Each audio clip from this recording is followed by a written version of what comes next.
Hello and welcome to a quick update video from the Atlantean Archive. A few days ago I released a review of Stephen King's second published novel, his vampire novel Salem's Lot, and I got some good comments on that. Thank you very much. I enjoyed making that video. It's always been one of my favorite horror novels and was adapted into what I think is the best vampire movie ever made, if you like atmospheric horror like I do, which was the 1979 Salem's Lot miniseries starring David Soul and James Mason.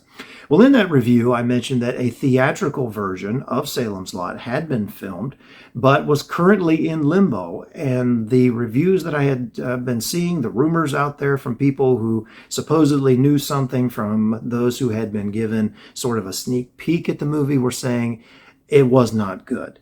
Back in the early part of the year, I think the late winter, they did some screenings of it in Los Angeles, and the rumors coming out of that, based on people that had seen it, whether it was full of cheap jump scares and was just dumb, it wasn't very good at all.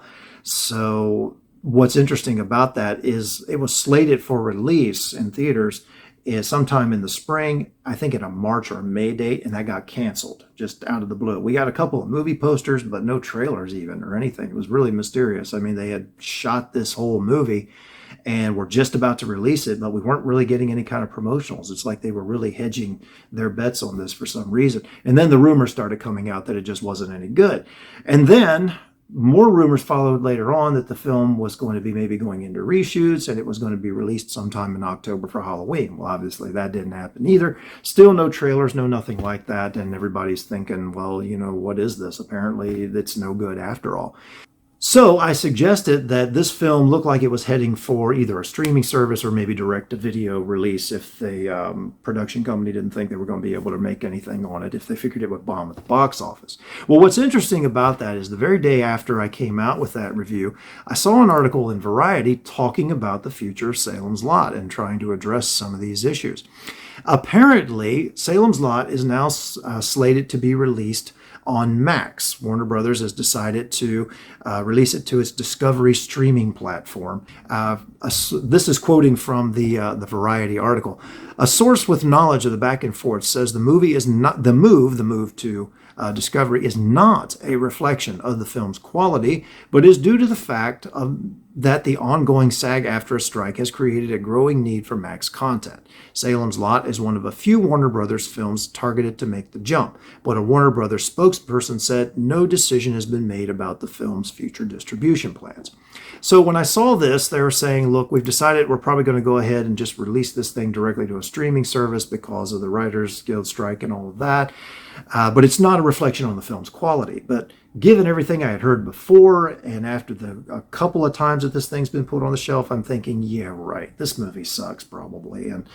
And you know, given Stephen King's box office clout after the last two It movies that they released, which made so much money, I figured he has enough of a box office draw that if they released another Stephen King movie, it would probably at least make back its production costs, if it was any good, even halfway good. So I figured, you know, it's probably not any good at all. If they're going to do this, it's got to be pretty bad.